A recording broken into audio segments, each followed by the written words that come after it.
So Nathan, can you tell us what is your opinion? Because in the beginning of this show, I was talking about the today rock, as we can say.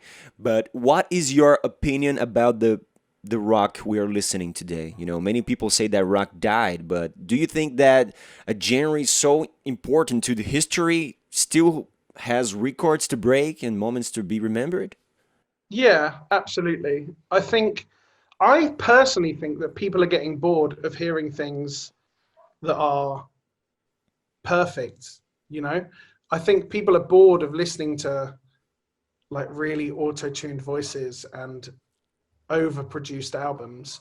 And I think rock is the total opposite of that, you know? Rock is like a kick in the face. It's the best. It's the best music.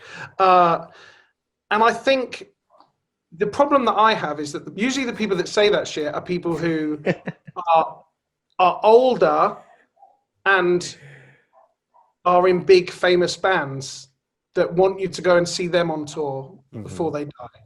Whereas if they really gave a fuck about rock music, they would be supporting young bands and they would give young bands opening slots, you know, so they could play in front of thousands of people. Yeah.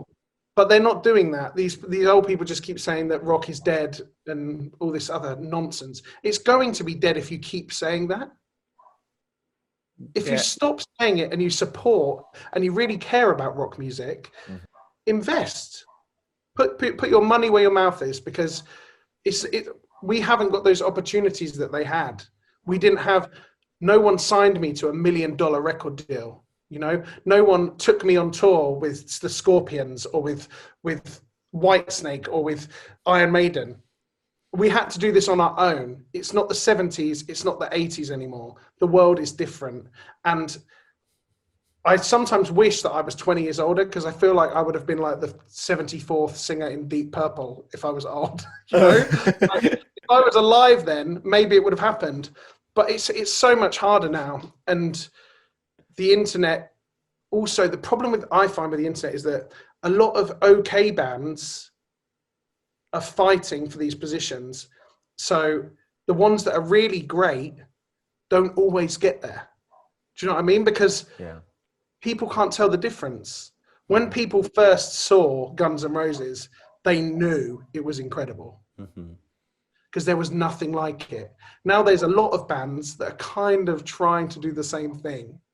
So it's harder to find the one that is great. That's what I think. Cool. I agree with you. I think we are living in a different age, you know, different era. The smartphones, the internet, everything changed. Sometimes I imagine myself living in the 70s, wearing, you know, like Kiss, like Mötley Crüe. I wish I was alive then. Truly, I think I'd be a retired old rich rock star. That would be great. Yeah, agree with you.